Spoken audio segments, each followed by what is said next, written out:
Alright, slideshow. Okay, this is Dr. Mark, and I'll get to that in a minute. But the topic of this is the Hypnotic Series Part 1 for defining hypnotic experiences for general audiences, which I call GA. I made that up. I think I did anyway. Or G for general. So it's not a professional talk, it's more for lay people. And we will be getting into terms and all kinds of stuff because not because we like to feel big or make ourselves feel more narcissistic than we are, but because it's hard to describe stuff without using terminology. At any rate, I just want to give a little bit of background. I do have this YouTube station called Dr. Mark Progressive Therapy. I made that up as well. I'll usually tell you when I make stuff up. Maybe I will. I don't know. But at any rate, I've been around for like 45 years in the field of therapy in different forms and fashions. In '79, I got a bachelor's degree out of SIU Edwardsville. It's a good experience. Recommend SIU. Got a master's in '81 from St. Lucie. Recommend that too. '85, PhD in um, St. Lucie as well, counseling. And from '84 to '85, I did complete internship in counseling psychology, which I really had a good time at Texas Tech. Loved Texas Tech. Was around a lot of different people, which I want to get to. And the next thing, I had the privilege of following my father around in a couple of ASH, the American Society of Clinical Hypnosis workshops and conferences. Dr. Peter Carriage, who was on their faculty. So I got to meet everybody but the great Milton Erickson. I missed him because I was too young to have enough sense to go visit him before he passed away. At any rate, Matthew is in the room, and we're all from both. We all that's at Texas Talk in the room from for Metro East Counseling, Chad Welch's outfit. Got to throw him a plug. So originally this was a 5-part series, but it's not. Uh, this is only a 2-part series for general audiences. Otherwise, it gets too complex and I can't really do it. So the first part is what is the hypnotic experience? How do we look at it? Second part is some techniques, and I'll go through a progressive relaxation series. But tonight we're only doing this. So is it magic or not? I hate to disappoint you, it's not magic. Hypnotic experience is not magic or some tricky state or something that you go to some show and a guy makes you cluck because he's the hypnotic guy on stage. That's all gimmicky. That is all stagecraft. We're talking about clinically and everyday hypnotic experiences. Is it mystical? No, it's not mystical at all. It can be explained. I'm going to try to explain parts of it throughout this brief 15, 20-minute presentation. It's a basic everyday experience, which means we all go through trance experiences all day long. Whether we like it or not, it happens, it occurs, we experience it, and it's normal, whatever that means today, but it is a normal experience. So I'm going to try to flush out the definition of the hypnotic experience. The hypnotic experience starts out consciously focusing attention on some selected thing, which we call internal external stimulus. I told you I'd start using some big words, which usually interrupts our current stream of consciousness. Like we're busy doing this and that, then we get sidetracked. Then we get into this accessing the unconscious process, which involves a cascading effect throughout the mind body. So it's immediate awareness. Behavior is temporarily suspended, creating a dazed type of experience. So more on the definition. By the way, there's many forms of expressions and levels of the hypnotic experience. When focused, features include being oblivious to intermediate. I'm going to put my slideshow on. Forgot that. We'll start from this slide, and hopefully that's better for y'all. So anyway, getting back to what I was saying, there are many forms and expressions and levels of the hypnotic experience.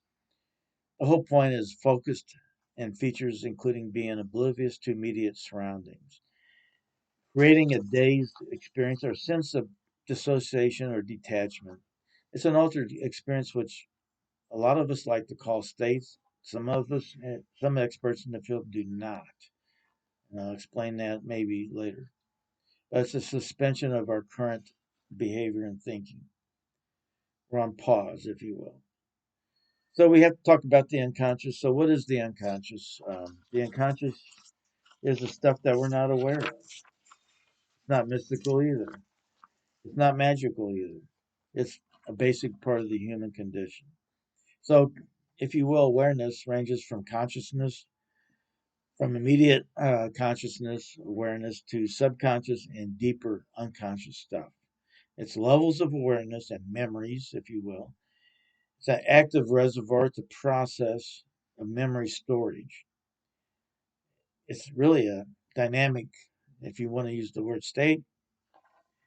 And so some other features include fantasies, um, appropriate fantasies, and not appropriate fantasies as well. Focused attention, obviously, is a component. The nonverbal awareness, emotions, rhythmic patterns, intuition, which you get these gut hunches or knowing stuff without formally knowing it or studying it. You just kind of knew it, just kind of popped up. So we call this the unconscious. It's a phenomenon or process. And finally, imagery. So, what the heck is imagery? We all do imagery in different forms or fashions. Um, for simplicity, for simple stuff, imagery is really an envisioning process. It's a pretend imaginal process. Usually involves a lot of the five different sensory modalities. Visual is the primary, but some people don't visualize, so they hear stuff. Some people don't hear stuff well, so it's olfactory. There's taste. There's kinesthetic, which is feeling and movement. This all stems from the unconscious. So again, imagery, an internal visualizing of something in one's mind. For the best results, you might want to tell your therapist if you're going to therapy that use all five senses to some degrees. Um, at any rate, enough of imagery. I think I've already said a lot of this. Again, it's an envisioning process. But the hypnotic experience involves imagery and images. Now we're moving into mindfulness. Mindfulness is very popular these days, but what is really it? It's another form of the hypnotic experience, if you ask me. Um, we did publish a paper on that years ago. The point is that mindfulness is simply paying attention to something without critical judgment. That's all it is.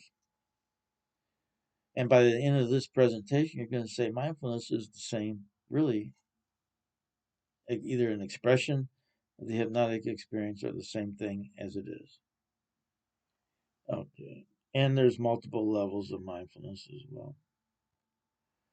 Dissociation. A lot of times we talk about dissociation as being part of the hypnotic experience, and that means just a sense of detachment.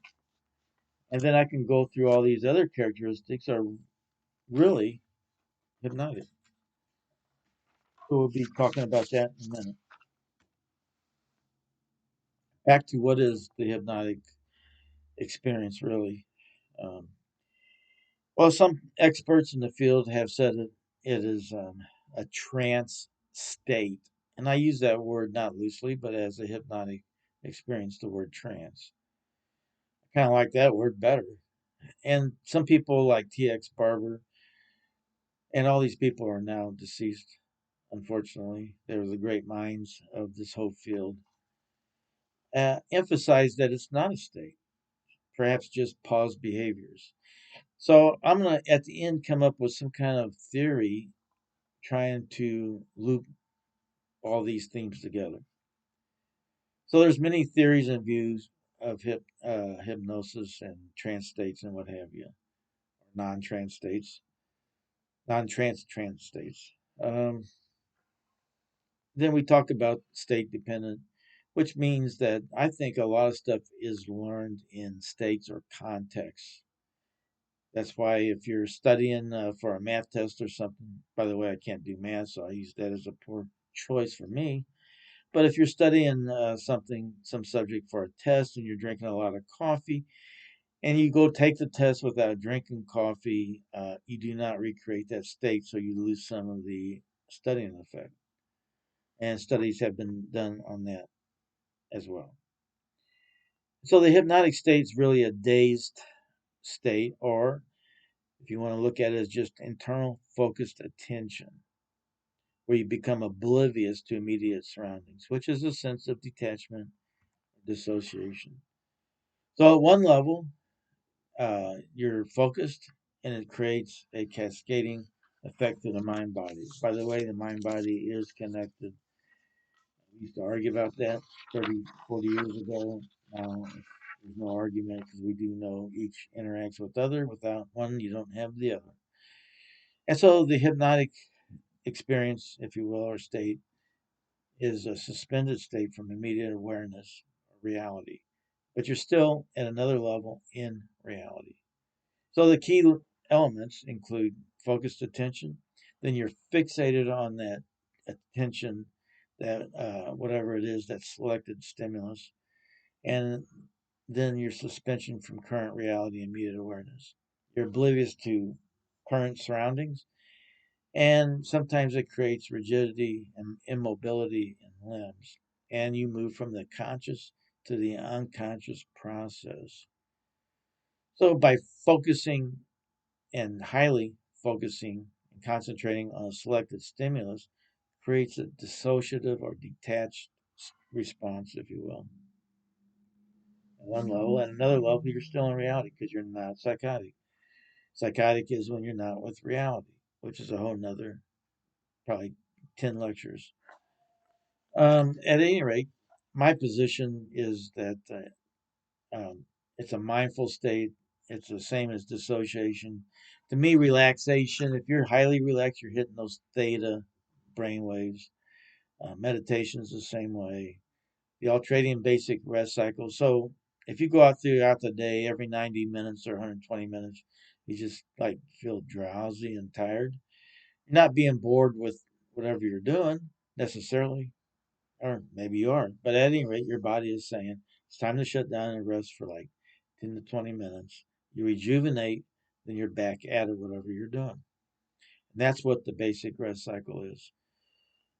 Now, summary of the key elements. You're totally absorbed, you're focused attention, and that's the theme really through whether you call it a state or a non state. You're focused attention, um, high level of concentration, suspended attention because you're so focused on that. Oblivious to current surroundings. Sometimes catalepsy means rigidity, immobile limbs. I've had people have their arms stuck out midair for like 45 minutes to an hour. And that's what catalepsy is. It's a non sleep dream state, which means daydreaming counts as a dissociative hypnotic response. I don't have a need to repeat all this, but it is in the PowerPoint. If you'd ever email me, you can get I'd send you the PowerPoint for your own further study. The bottom line is you're creating a dazed experience, if you will, through it all, by just simply focusing on something. But again, at one level, you're consciously in the realm, and another level, you're so focused, not focused on external reality. So there's multiple levels of this experience, but I wanted to explain a couple of basic examples we'll be getting into in a minute. Some of the examples include when you're zoning out, like you're driving down the highway and you lose 5 miles, like where in the hell 5 miles go? Well, you're in a hypnotic state or place, if you will. You're zoning out. Reading a story, you're so focused on the story, you're not listening to anybody else, and that's when people get upset with you because you're not paying attention to them, especially kids. Likewise, on the opposite end, when you're trying to get your kids' attention, they're watching TV, a movie, cartoons, whether it be SpongeBob or whatever. These days, I think is Bluey. At any rate, and you're trying to get their attention, they're so focused. Even at 2 years old, my little 2-year-old grandson is so focused on Bluey these days that he's oblivious to you, to me. At any rate, that's a form of it. Listening to music.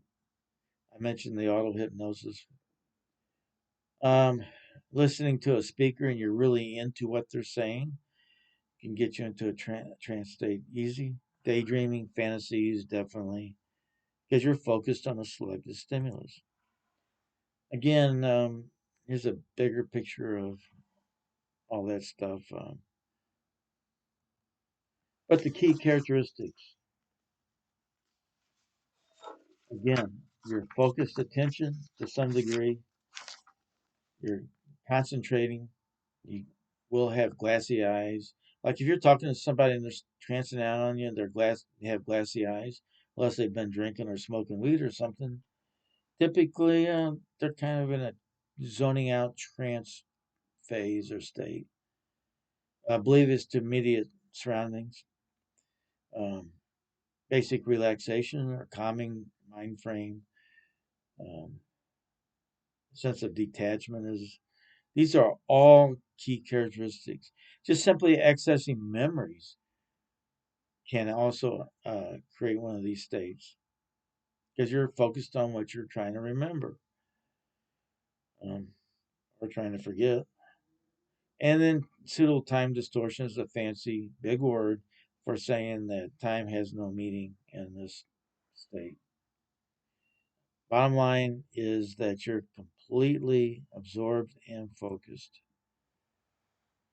So a lot of times eye closure, basic relaxation, you become oblivious to immediate surroundings. Deep breathing, always do deep breathing when I'm inducing an experience.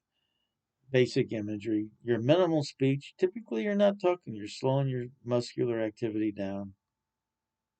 Ideomotor signaling is a big word for meaning that you have nonverbal movements. We all have nonverbal movements all day long, and it's captured in this state. Daydreaming, and again, it's in a non sleep state. I mentioned most of this already, but age regression means going back into memories. Age progression is when you're thinking about your future. What am I going to do tomorrow? What am I going to do next year? Establishing goals. Looking into your future is age progression because you haven't actually experienced it, you haven't done it, but you're thinking of it as if you've done it. That's a good way to establish goals and actually complete goals when you think about the steps of the goals and see yourself going through it. Okay, and sometimes you'll forget stuff. That's amnesia. There's levels of the experience, simple focusing. That's just real basic stuff. Um, a lighter trance. So level one would be like mindfulness kinds of stuff. Starting out with mindfulness, a lighter trance experience might be basic relaxation, eye closure, etc. Some imagery, some daydreaming, recalling memories, etc., or being even sidetracked. Fantasies in the future, looking into the future. Fantasy is actually looking into the future as well. Then you can go to a medium stage, which is more immobility of the limbs. You're so focused that you're oblivious to what's going on around you. And sometimes your arms feel light and they might lift up. That's arm levitation. And you may forget stuff, may or may not.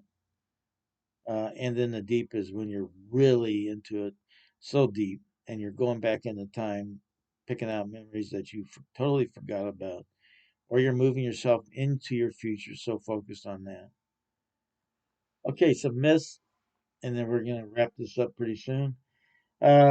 One, hypnosis